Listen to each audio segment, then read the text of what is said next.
No way they do this, as a recent article has listed the Toronto Maple Leafs and the Islanders as ideal trade partners, with the player going to the Toronto Maple Leafs being the Islanders captain in Anders Lee. We're going to discuss it on this episode, talk about whether or not there's a fit between the Islanders and the Toronto Maple Leafs for Anders Lee, and whether or not it makes sense at all for the Islanders to trade Lee, considering what the return is going to be. We're going to discuss it all on this episode of Islanders Digest. Really quickly, I do want to thank you as we just hit 1,600 subscribers. Appreciate all your support as we continue to make Islanders content every single day. If you have not yet, be sure to join the subscribers on this channel as we build a really awesome Islanders community on YouTube. And let's get right into talking about this concept.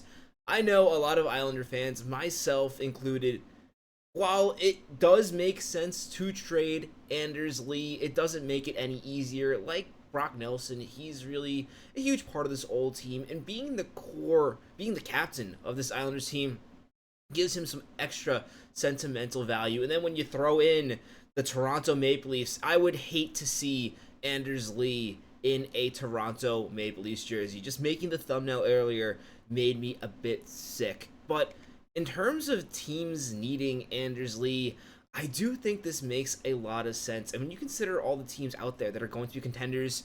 I know a lot of people want to trade Anders Lee to some random team where you can get assets and then also just move on in a more young direction.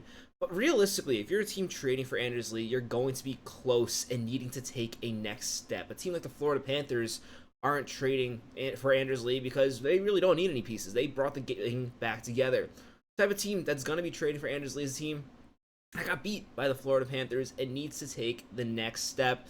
And in terms of that argument, I think Toronto makes a ton of sense, especially when you consider what they've done this offseason. They lost Mitch Marner, trading him for Waugh in that move to avoid losing him for nothing. They brought in Matias Maccelli, who I actually really liked. He was one of my potential targets for the Islanders this offseason. Though I think the players the Islanders ended up getting are actually a better fit than Maccelli.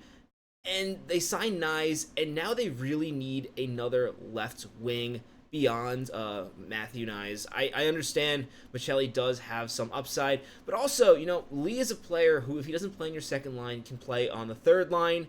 And with this being the last year on his contract, if the Islanders retain salary right now or in the deadline when Lee's cost is not going to be his full value if the Toronto Maple Leafs accrue cap, this would be a really good fit in the sense of the Toronto Maple Leafs. And we don't even have to bring up Lee's stats talking about what Lee can do. We know what Lee can do. He can score 30 goals. Honestly, I think he'd have no problem scoring at a 30-goal level clip for the Toronto Maple Leafs. He's a player who's very effective in front of the net in the playoffs and the regular season. Frankly, that's the type of player the Maple Leafs need on the left side, or in general. They need players who score more gritty goals. Those fancy goals they score in the regular season are not working in the playoffs. And more importantly, I think why I think this is such a good fit.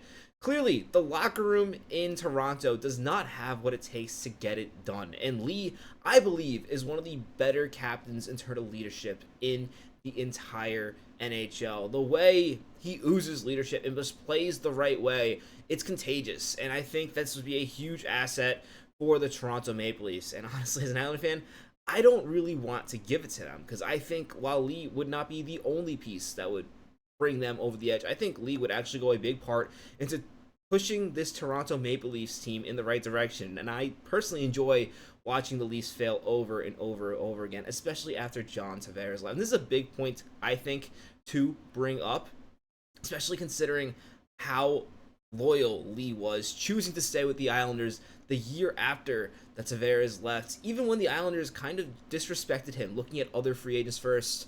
It would really hurt to see Lee traded like this, though it would give him a chance to win a Stanley Cup, as much as I hate to admit it. Talking about it from the Islanders' point of view, it makes sense for the Islanders to trade Lee. I think everybody in the comments of these videos agrees that Lee should be traded. In fact, I might make an argument at the end of the video that perhaps there's too much push to trade Lee, but in terms of the Islanders, it makes a lot of sense. While they do have some hopes to make the playoffs, and I really do think there is hope. When I say that, I'm not just trying to be overly optimistic. I do see a route where the Islanders make the playoffs next season. I think it's going to take a lot of things going right, including Lee not dropping off at age 35. It's going to take a lot, but I think it's possible. That being said, I don't think it's the most likely, especially when you look at the Metro Division. This article is talking about the Penguins for some reason being a team that is potentially going to be competing. I honestly think the Penguins are going to be the worst team in the entire league. But you look at teams in the Islanders' range.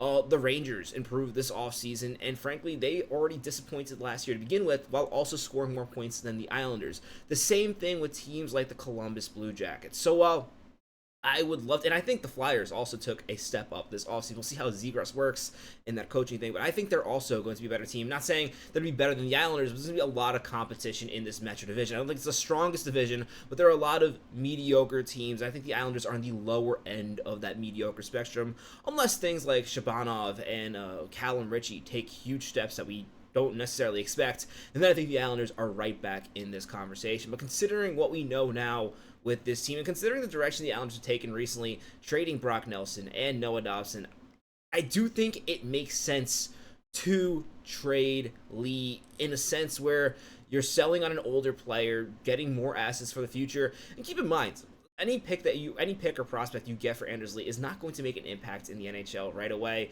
and it's not even going to make an impact at the start of that rebuild. But when the team first emerges from this retool, rebuild, whatever you want to call it. But you got to keep in mind, too, once you get there, you also want to continue building up prospects. We saw, after the Islanders' playoffs runs, how problematic it can be when you get rid of your entire cupboard. So even after the Islanders go through this transition phase, they're going to need to continue to bring in young players. And I think getting an asset for Lee could be a great way to do that. I don't know if I like the idea of trading him to Toronto. And for the record, I don't have any issue with trading him. Any team that's going to offer the most for Anders Lee, that's where I'm trading him. I'm not trading him to the Toronto Maple Leafs just because he's Anders Lee. He's my captain. I don't want him playing with the team that took Tavares or anything like that. It's more a thing of what Toronto has to offer. And this is where I start to wonder if maybe it would not be the worst idea to keep Lee if he signs a cheap extension moving forward. And I know that might ruffle some feathers, but unlike Pajot, who we've talked about recently on this channel, who I really do believe he can get a first, considering the terrible center market in the NHL. Realistically, this article talks about the Leafs potentially trading their last premium pick, being their second rounder next season, for Anders Lee. And first of all, it is absolutely crazy. Toronto has traded basically everything until 2028 in terms of draft capital. Honestly insane. They are really going for it. Frankly, I don't think they're close. I think Lee makes them closer, but I think they still have a few more steps. Let me know what you think if you're a Toronto Maple Leafs fan in the comments below. But where this kind of rubs me the wrong way is I think this is fair value for Lee. I don't think the person writing this article is undervaluing. While I think players like Pajot can get a first or maybe even a top-tier prospect, that really isn't the case with Lee. I understand he scores more than Pajot, but being a winger, there's just going to be less of a market for that player. There are going to be other wingers out there that are younger and you can get for more term. And with 1 year left in his contract, I just don't think you're going to get a first for Lee. I think the second is likely the best you get. Maybe a throw-in prospect in addition to a second. And this is where I'm like, I don't know if that's enough to trade Lee. I understand the idea of getting assets instead of nothing, but I wonder if at the price of a second rounder, which keep in mind is going to be a low second rounder because it's going to be at least 47 because the Leafs are going to make the playoffs and likely they win a round. Puts it around 50, 52. Not saying you can't get a good player with that pick, and the Islanders don't have a second, so it wouldn't be the worst idea, although it is in the next season, not this year. It's the year after. I don't know if that's enough for me when it comes to Anders Lee. I think you can make the argument at that price, it might be better to try to keep Anders Lee and see if he signs a contract for a year or two at $3 million. I know the idea for some people of keeping Anders Lee is not the most appealing, but he does bring a lot of leadership. I think he's one of the best people to have in this locker room as we bring these young kids aboard. And also, with his size and frame, he's a player who can also play in the lower lines of the NHL and really be effective as a third or fourth line player, which means he'll be effective long term, which I think is really compelling.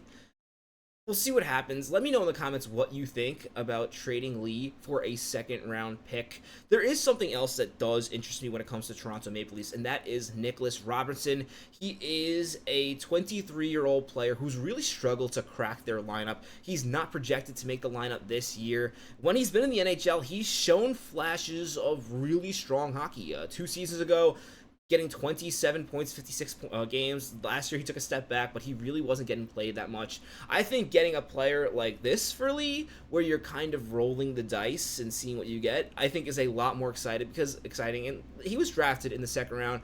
Let's face it, with a second round pick in 2027, you're not seeing that player for a long time, if ever. With Nicholas Robertson, I think that would be something that would compel Islander fans more. And with the Toronto Maple Leafs, if you're getting a player like Anders Lee at the deadline, that's probably assuming that Nicholas Robertson was not able to effectively play in the lineup. So I think that'd be a win-win for both teams. And if this is the case, then I think I'd be more excited about a Lee trade, a player like this from any team that trades for Lee.